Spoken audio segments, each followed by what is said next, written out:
Andhra Paris తెనాలిలో అధునాతన హంగులతో మీకు స్వాగతం పలుకుతోంది ఈ కన్వెన్షన్. వెడ్డింగ్స్, రిసెప్షన్స్, ఎంగేజ్మెంట్స్, కాన్ఫరెన్స్లు, సెమినార్స్ మరియు అన్ని రకాల ఫంక్షన్లకు అనువైన వేదిక. ఈ convention function hall AC, RTC bus stand out gate ఎదురు, తెనాలి. Cell number 7288856666.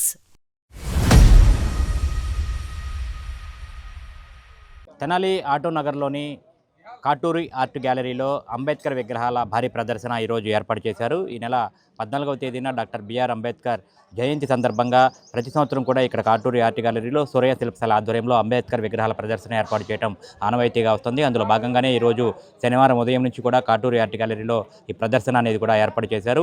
దాదాపు అడుగు ఎత్తున్న అంబేద్కర్ విగ్రహం నుంచి దాదాపు 15 అడుగులకు పైగా ఉన్నటువంటి విగ్రహాలన్నీ కూడా ఒకే చోట ఒకే వేదికగా కూడా ప్రదర్శన అయితే ఏర్పాటు చేశారు. ఈ ప్రదర్శన మొత్తాన్ని కూడా ఎంతో అద్భుతంగా ఉందంటూ కూడా చూసిన వారందరూ ఎంతో శిల్పులను అయితే ప్రత్యేకంగా అభినందిస్తున్న పరిస్థితి ఉంది. ఈ ప్రదర్శనను ముఖ్యంగా చూసుకుంటే కనుక మహిళా కమిషన్ మాజీ చైర్పర్సన్ నన్నపనేని రాజకుమారి, అట్లాగే ఆచార్య గుజ్జర్లమూడి కృపాచారి, అంగలగుత్తూరు గణేష్ కన్వీనర్ వీరవల్లి మురళి, కనగాల నాగభూషణ్ వీరందరూ కూడా ఈ గ్యాలరీని కాటూరి ఆర్ట్ గ్యాలరీని సందర్శించి ఈ అంబేద్కర్ విగ్రహాల భారీ ప్రదర్శన అయితే ప్రారంభించి ఇక్కడ విగ్రహాలను ఏదైతే విభిన్న ఆకృతులలో ఉన్నటువంటి అంబేద్కర్ విగ్రహాలను అయితే చూసి చాలా సంతోషాన్ని అయితే వ్యక్తం చేశారు. శిల్పులు కాటూరి వెంకటేశ్వరరావు, కాటూరి రవిచంద్ర, శ్రీహర్షలను ప్రత్యేకంగా అభినందించి ఘనంగా అయితే సన్మానించారు. అదేవిధంగా ఇటీవల ఉగాది సందర్భంగా కూడా రాష్ట్ర ప్రభుత్వం నుంచి రాష్ట్ర ముఖ్యమంత్రి చంద్రబాబు నాయుడు చేతుల మీదుగా ఉగాది పురస్కారాన్ని అందుకున్నటువంటి కాటూరి రవిచంద్రను ఈ సూర్య శిల్పశాల స్టాఫ్ ఆధ్వర్యంలో ప్రత్యేకంగా సన్మానించారు.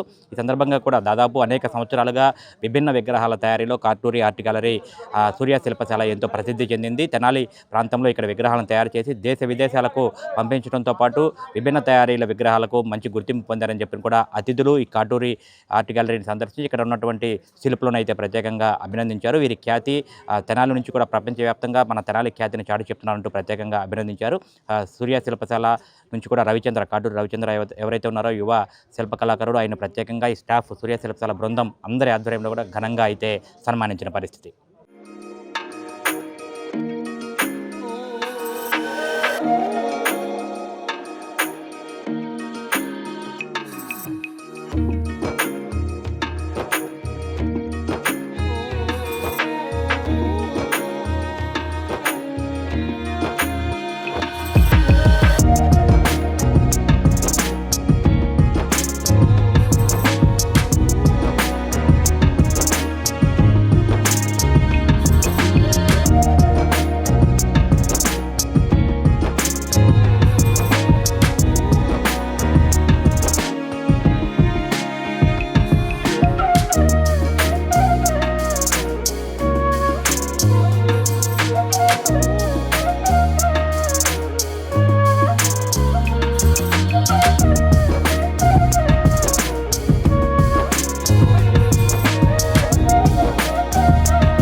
సైజు నుంచి చిన్న సైజు వరకు అనేక రకాల భంగిమల్లో ఎంతో చక్కగా ఆయన మూర్తిభవించినటువంటి ఆయన పలుకులు ఉట్టిపడే విధంగా తయారు చేసినటువంటి తన కుమారులు తాను తయారు చేసిన గ్యాలరీని ఇనాగ్రేషన్ చేయించడం కోసం ఈనాడు మమ్మల్ని ఇక్కడికి అతిథులుగా పిలవడం జరిగింది.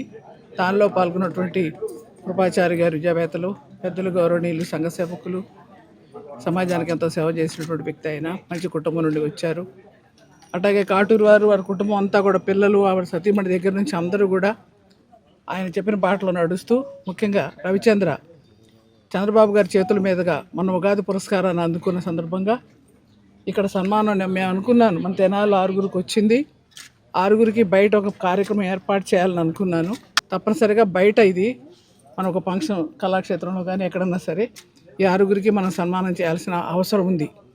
ఎందుకంటే తెనాలి కళలకు అణాచీనే కాకుండా తెనాల్లో ఉన్నటువంటి ఇటువంటి కళాకారులకి, ఇటువంటి కవులకి, మరి మనకి మన అయినాల మల్లేశ్వరరావు ఎంతో చక్కగా పద్యాలు, పాటలు అవన్నీ రాశారు. ఈరోజు నాకు అంత హెల్త్ అంత ఇదిగా లేక సహకరించక ఈ ఎండకది నేను తొందరగా వెళ్తాను, మన్నించమని కోరుతున్నాను. పత్రికలు, మీడియా నిజంగా మీరు ఎంత సహకరిస్తున్నారంటే, ఎవరైనా అంటే పెద్ద పెద్ద రాజకీయ నాయకులు, బాగా పెద్ద పదవుల్లో ఉన్న వాళ్ళ కోసం పరిగెత్తుతారు పత్రికల వాళ్ళు, చాలా చోట జరుగుతుంది. కానీ మన దగ్గర అట్లాగా తెనాల్లో వాళ్ళ మెరిట్ని గమనించి సామాన్యులు, అతి సామాన్యులైనా సరే వాళ్ళలో ఉన్నటువంటి కళను వెలికి తీయాలనేటువంటి దృక్పథం ఉన్నటువంటి నిజంగా తెనాలి ప్రెస్ వారికి, మీడియా వారికి నేను చేతులెత్తి నమస్కరిస్తున్నాను. ఇది చాలా సంతోషకరమైన విషయం. ఈరోజు ఈ గ్యాలరీలో చూస్తూ ఉంటే మన తెనాలిలో ఇంత పెద్ద గ్యాలరీ, ప్రతి ఒక్కళ్ళు వచ్చి చూస్తున్నారు. ఈ మధ్యకాలంలో కాలేజీ పిల్లలు కూడా 100 మంది వచ్చి చూసి వెళ్ళారని చెప్తున్నారు. సిద్ధార్థ కాలేజీ పిల్లలు లాంటి వాళ్ళు. ఖచ్చితంగా ఇది ప్రాచుర్యం సంతరించుకుంటారు. ఏప్రిల్ 14వ తేదీన డాక్టర్ బాబాసాహెబ్ గారు అంబేద్కర్ జయంతి. ప్రతి సంవత్సరం మేము ఏప్రిల్ నెలలో అంబేద్కర్ గారి విగ్రహాలతో, వివిధ రకాల విగ్రహాలతో అంబేద్కర్ గారి మరి విగ్రహాల ప్రదర్శన ఏర్పాటు చేయడం ఆనవాయితీగా వస్తుంది. ఇంతకుముందు తెనాలి సూర్య శిల్పశాలలో ఏర్పాటు చేసేవాళ్ళం ఈ ప్రదర్శన. తర్వాత ఈ 2 సంవత్సరాల నుంచి కాటూరి ఆర్ట్ గ్యాలరీని ఇక్కడ ఏర్పాటు చేసిన తర్వాత ఈ ప్రదర్శనని మూడోసారి ఇక్కడ ఏర్పాటు చేయడం జరుగుతుంది. కాటూరి ఆర్ట్ గ్యాలరీలో ఈ ప్రదర్శన ఏర్పాటు చేశాం. ఈ రోజున ఈ ప్రదర్శనని మరి ప్రారంభించవలసిందిగా పెద్దలు, గౌరవనీయులు మరి కృపాచారి గారిని ఆహ్వానించడం జరిగింది. కృపాచారి గారిని రవిచంద్ర ఈ రోజున అంబేద్కర్ విగ్రహాల ప్రదర్శన అయిన తర్వాత రవిచంద్ర సత్కారం కూడా ఉంది. కృపాచారి గారిని ప్రత్యేకంగా ఆహ్వానించడానికి కారణం ఏంటంటే వారు ఎప్పుడు మేము పిలిచినా తప్పకుండా వస్తారు. అది కాకుండా రవిచంద్ర మొట్టమొదటిసారిగా ఈ శిల్పకళ చదువుకోవడానికి, శిల్పకళ చదువుకోవడానికి జేఎన్టీయూకి వెళ్తుంటే అప్పుడు రవిచంద్ర ఇంటర్మీడియట్ అయిపోయింది. కాకపోతే మా శిల్పశాలలో చిన్న చిన్న విగ్రహాలు తయారు చేస్తూ ఉండేవాడు. వాటిని మరి ఆయన ఫైన్ ఆర్ట్స్ కాలేజీకి వెళ్తున్న సందర్భంగా ఒక ప్రదర్శన ఏర్పాటు చేసి మరి వారిని ఆ రోజున ముఖ్య అతిథిగా పిలిచాం. ఆ రోజున ఆ విగ్రహాలు చూసిన మరి కృపాచారి గారు రవిచంద్రని ప్రత్యేకంగా ఆశీర్వదించారు. ఏమనంటే, నువ్వు ఈ తెనాలికి కాదు, ఖచ్చితంగా తెనాలికి అంతర్జాతీయ ఖ్యాతి తీసుకొస్తావు. నేను ఖచ్చితంగా ఈ వయసులోనే నీ విగ్రహాలు ఎలా ఉన్నాయంటే, నువ్వు ఫైన్ ఆర్ట్స్లో పూర్తి చేసి వచ్చావంటే ఇంకా అద్భుతమైన కళాఖండాలు రూపొందించి ఈ తెనాలికి అంతర్జాతీయ స్థాయి తీసుకొస్తావని ఆ రోజు ఆశీర్వదించారు. మరి ఈ రోజున వారి ఆశీర్వాదం మరి నిజమైందని వారు కూడా ఇంతకుముందు 2-3 సార్లు ఈ గ్యాలరీకి వచ్చి చూసి ప్రస్తావించి ఉన్నారు. భారతదేశ కీర్తి ప్రతిష్టను తీసుకొచ్చినటువంటి వాడు మహానుభావుడు అంబేద్కర్ మహాశయుడు. అలాగే తెనాలిలో ప్రారంభం చేసినటువంటి ఈ శిల్పకళ ప్రపంచవ్యాప్తిగా తీసుకురావడానికి కాటూరి ఆర్ట్ గ్యాలరీ ఈరోజు ముందుంది. ప్రపంచం మొత్తం కూడాను ఒక మనిషి, ఒక రూపు, ఒక రేఖ అనేటటువంటి ఒక చక్కని శిల్పాన్ని తయారు చేయడానికి ఎవరున్నారు అంటే ప్రపంచవ్యాప్తంగా మొట్టమొదట వినిపిస్తున్నటువంటి పేరు కాటూరి ఆర్ట్ గ్యాలరీ. కాటూరి వెంకటేశ్వర గారు తన బిడ్డలతో సహా ఇంత చక్కని ఆర్ట్ని ప్రదర్శిస్తూ ఇదే వ్యక్తి మన కళ్ళ ముందు ఉన్నాడు అనేటటువంటి చారిత్రక పురుషులు, దేశ నాయకులు, అలాగే సంఘ సంస్కర్తలు, కళాకారులు, ఇటువంటి వాళ్ళందరినీ కూడా చక్కని రూపురేఖలు యథాతథంగా అచ్చుగుద్దినట్టుగా చూపెడుతున్నటువంటి ఒక అద్భుతమైనటువంటి కళ మనకి కాటూరు ఆర్ట్ గ్యాలరీలో మాత్రమే కనిపిస్తూ ఉంది.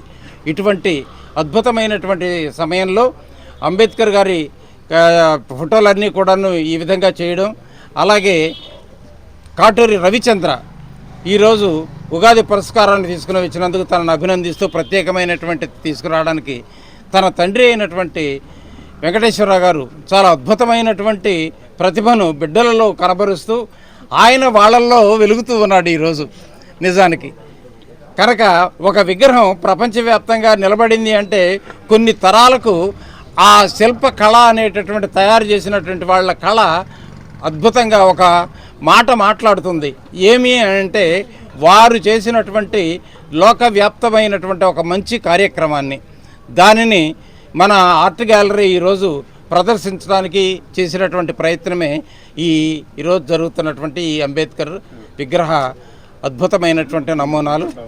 ఈ సందర్భంలో మమ్మల్ని అందరినీ పిలిపించినందుకు ప్రత్యేకమైనటువంటి ధన్యవాదాలు తెలుస్తూ, ఈ కాటూరి ఆర్ట్ గ్యాలరీ ప్రపంచవ్యాప్తంగా ఒక గొప్ప ప్రదర్శనశాల కావాలని, ఇక్కడి నుంచి మన తెనాలి నుంచే ఇది ప్రారంభం అవటానికి, తెనాలి పేరు ప్రఖ్యాతలు తీసుకుని రావడానికి కాటూరి ఆర్ట్ గ్యాలరీ ఒక గొప్ప సంస్థగా నిలబడాలని కోరుకుంటూ ఆశీర్వదిస్తూ ఆశిస్తూ ఒక అంకిత భావంతో వీళ్ళు చేసినటువంటి కృషి, ఆ కృషిలో ఎవరైతే ఇక్కడ వెంకటేశ్వర గారు చెప్తున్నారు 70 మంది శిల్పులు ఇక్కడ కష్టపడి పనిచేస్తారని, వాళ్ళందరి కష్టం ఈ ఉగాది పురస్కారం. ఎందుకంటే ఆ కవుల యొక్క ఏదైతే ఆ కవి యొక్క ఆ శిల్ప కళాకారుడి యొక్క గొప్పతనాన్ని బయట తీసుకొచ్చే దాంట్లో ఏదంటే టాలెంట్ అందరికీ ఉంటుంది. ఆ టాలెంట్ని బయటికి తీసుకొచ్చే దాంట్లో కాటూరు వెంకటేశ్వరరావు గారు తనయుడు రవిచంద్ర గారు కానివ్వండి, వారి సోదరుడు హర్ష గారు కానివ్వండి, చేస్తున్నటువంటి కృషి నిజంగా తెనాలి ప్రజలే కాదు, దేశంలో ఉన్నటువంటి ప్రతి ఒక్క భారతీయుడు, ప్రతి ఒక్క తెలుగోడు గర్వించదగ్గటువంటి గొప్ప విషయం.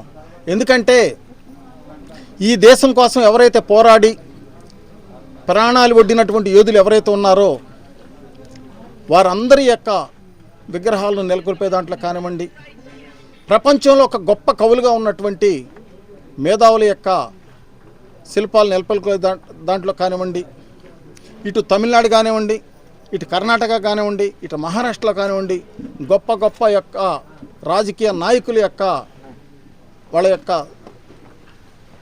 విగ్రహాలు నెలకొల్పే దాంట్లో కానివ్వండి, ఇక్కడ కాటూరు వెంకటేశ్వర గారు ఎందుకంటే ఒక దీక్ష, పట్టుదల, అంకిత భావం, ఎంతో కృషి, ఒక యజ్ఞంలాగా చేస్తేనే ఆ విధమైనటువంటి ఇవాళ ఈ లోపలికి వస్తే ఇది తెనాల్లో ఉన్నామా లేకపోతే ప్రపంచంలో ఎక్కడైనా వేరే ప్లేస్లో ఉన్నామా, ఇక తెనాల్లో ఒక కళాకారుడికి ఇది సాధ్యమవుతుందా, ఈ తెనాల్లో కూడా ఇంత గొప్ప కళాకారులు ఉన్నారా అనే విధంగా కాటూరు వెంకటేశ్వర గారు, ఎందుకంటే నాకు 30 సంవత్సరాలుగా కాటూరు వెంకటేశ్వర గారు తెలుసు. ఎందుకంటే విగ్రహం అనగానే ఎవరిని వస్తే ఒక కమర్షియల్ బేస్లో ఉంటారు. ఆయన ఆలోచన ఒకటే, ఎవరిని కూడా నిరుత్సాహపరచకూడదు, ఉన్న దాంట్లో డబ్బులు ఉన్నవాళ్ళు ఉంటారు, డబ్బులు లేని వాళ్ళు ఉంటారు, అందరికీ న్యాయం చేయాలి అనేటటువంటి ఒక మంచి ఆశయంతో ఆయన మనసు చాలా గొప్పది. ఆ గొప్ప మనసే వాళ్ళ పిల్లలకు కూడా ఇవాళ వచ్చిందంటే దేవుడిచ్చినటువంటి ఏదైతే మనసు మన శుద్ధంగా ఉంటుందో దేవుడు ఆశీస్సులు కూడా అలానే ఉంటాయి. అలాంటి కాటూరు వెంకటేశ్వర గారికి దేవుడిచ్చినటువంటి ఒక గొప్ప వరంగా ఈ కళని భావిస్తూ రాబోయే రోజుల్లో కూడా భారతదేశంలోనే కాకుండా ప్రపంచ దేశాలను మెచ్చే విధంగా ఒక మంచి మేధావుల యొక్క విగ్రహాలు నెలకొల్పే దాంట్లో ఆ భగవంతుడు ఇంకా ఇంకా ఇంకా గొప్ప శక్తినిచ్చి, తెనాలి అంటే ఆంధ్ర ప్యారిస్ అంటే ఆంధ్ర ప్యారిస్ యొక్క గొప్పతనాన్ని ఇంకా బయటికి తీసుకొచ్చే దాంట్లో తెనాలి అనేది ప్రపంచం మొత్తం తెలిసే విధంగా ఇటువంటి గొప్ప కళాకారుల వల్లే సాధ్యమవుతుందని చెప్పేసి మరొకసారి తెలియజేసుకుంటూ, శిల్పకళలో సెటిల్ అయిన ఒక కాటూరు కుటుంబంలో 6వ తరం శిల్పిగా నా కెరీర్ స్టార్ట్ చేశాను.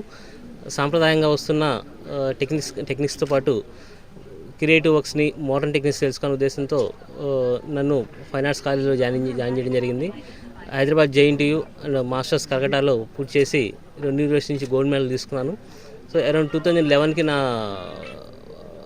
ఎడ్యుకేషన్ కంప్లీట్ అయిన తర్వాత, ఫైన్ ఆర్ట్స్లో ఎడ్యుకేషన్ కంప్లీట్ అయిన తర్వాత తెనాల్లో ఆల్రెడీ ఎస్టాబ్లిష్ అయి ఉన్న సూర్య శిల్పశాలలో నా ఆర్ట్ ప్రాక్టీస్ స్టార్ట్ చేశాను. సో అరౌండ్ ఈ 15 ఇయర్స్లో ఎన్నో రకాల విగ్రహాలు తయారు చేశాము. ఉన్న ట్రెడిషనల్గా ఫాలో అయ్యే మెథడ్స్తో పాటు క్రియేటివ్ మెథడ్స్ని, కొత్త మెథడ్స్ని ఇన్వాల్వ్ చేసుకొని ఐరన్ స్క్రాప్ వంటి మెటీరియల్స్తో ఒక కొత్త క్రియేటివ్ ఆర్ట్ వర్క్ని ఇంట్రడ్యూస్ చేశాము. ఈ ఆర్ట్ వర్క్స్ మన రాష్ట్రంలోనే కాకుండా వివిధ రాష్ట్రాలు, వివిధ దేశాల్లో కూడా వాటిని ఎగ్జిబిట్ చేశాము. సో ఈ 2 ఇయర్స్ బ్యాక్ మేము తెనాల్లో కాటూరి ఆర్ట్ గ్యాలరీ ఒక ఆర్ట్ గ్యాలరీ స్థాపించి 200 పైగా విగ్రహాలను ఇక్కడ డిస్ప్లే చేస్తూ, అలాగే ఎప్పటికప్పుడు ప్రతి నెల ఏదో ఒక కొత్త విగ్రహాన్ని దీనిలో ఇన్వాల్వ్ చేస్తూ ఒక ఆంధ్ర రాష్ట్రంలో ఒక మంచి గ్యాలరీగా ఆల్రెడీ గుర్తింపు తీసుకొచ్చాము. సో ఈ 15 ఇయర్స్గా చేస్తున్న ఆర్ట్ ప్రాక్టీస్కి గుర్తింపుగా రాష్ట్ర ప్రభుత్వం ఈ సంవత్సరం కళారత్న ఉగాది పురస్కారాన్ని గౌరవ ముఖ్యమంత్రి నారా చంద్రబాబు నాయుడు గారి చేతుల మీదుగా నేను అందుకోవడం జరిగింది. సో ఇదంతా నా ఒక్కరితో సాధ్యం అవ్వలేదు. ఆల్రెడీ ఎస్టాబ్లిష్ అయిన మా ఫాదర్ స్థాపించిన సూర్య శిల్పశాల నన్ను ఎప్పుడూ ఎంకరేజ్ చేస్తూ మేము ఏ కొత్త మీడియంని స్టడీ చేయాలన్నా, కొత్త మీడియం తీసుకురావాలన్నా ఆయన సపోర్ట్ పూర్తిగా ఉంటుంది. సో ట్రెడిషనల్ ఫార్మ్సే కాకుండా ఈ కొత్తగా ఇంట్రడ్యూస్ అవుతున్న 3D ప్రింటింగ్, CNC కటింగ్, అట్లాగే ఎన్నో మెటల్ కాస్టింగ్ పద్ధతుల్ని, చిన్న విగ్రహాల నుంచి పెద్ద విగ్రహాలు తయారు చేసే పద్ధతులన్నీ మేము ఎప్పటికప్పుడు అడాప్ట్ చేసుకుంటున్నాం. కొత్త టెక్నిక్స్ని అడాప్ట్ చేసుకుంటూ భారీ విగ్రహాలని చిన్న సైజు నుంచి పెద్ద సైజు వరకు ఎన్నో రకాల విగ్రహాలు తయారు చేస్తూ ఈరోజు ఒక కాటూరి ఆర్ట్ గ్యాలరీని ఒక గొప్ప స్థాయికి ఈరోజు తీసుకురాగలిగాము. ఈ కరెక్ట్గా చెప్పాలంటే ఈ లాస్ట్ ఇయర్ నాన్నగారు కళారత్న పురస్కారాన్ని, ఈ సంవత్సరం నేను ఉగాది పురస్కారం తీసుకురావడం మా ఒక్కరితో సాధ్యమైందనే అని మేము అనుకోము. ఎందుకంటే స్కల్ప్చర్ అనేది ఒకరితో తయారు చేయగలిగింది కాదు. దీనికి ఎన్నో డిపార్ట్మెంట్స్ అంటే క్లే మోల్డింగ్ అని, POP casting, metal casting, fibre casting, iron scrap తీసుకుంటే వెల్డింగు, గ్రైండింగ్, ఫినిషింగ్ అని ఎన్నో డిపార్ట్మెంట్స్ దీనిలో ఇన్వాల్వ్ అయి ఉన్నాయి. వీటన్నిటితో మాతో పాటు ఈ ఎన్నో సంవత్సరాలుగా జర్నీ చేస్తున్న మా స్టాఫ్ దీనిలో వాళ్ళది ప్రత్యేక పాత్ర అని చెప్పుకోవాలి. ఈ పురస్కారాలు మా ఒక్కరికే కాదు, సూర్య శిల్పశాలకు వచ్చినట్టు మా సూర్య శిల్పశాల స్టాఫ్కి వచ్చినట్టుగా మేము భావిస్తాము. సో ఈరోజు మా సూర్య శిల్పశాల స్టాఫ్ మా చేసిన సన్మానాన్ని కరెక్ట్గా చెప్పాలంటే వారికి వాళ్ళు చేసుకున్న సన్మానంగా మేము భావిస్తాము.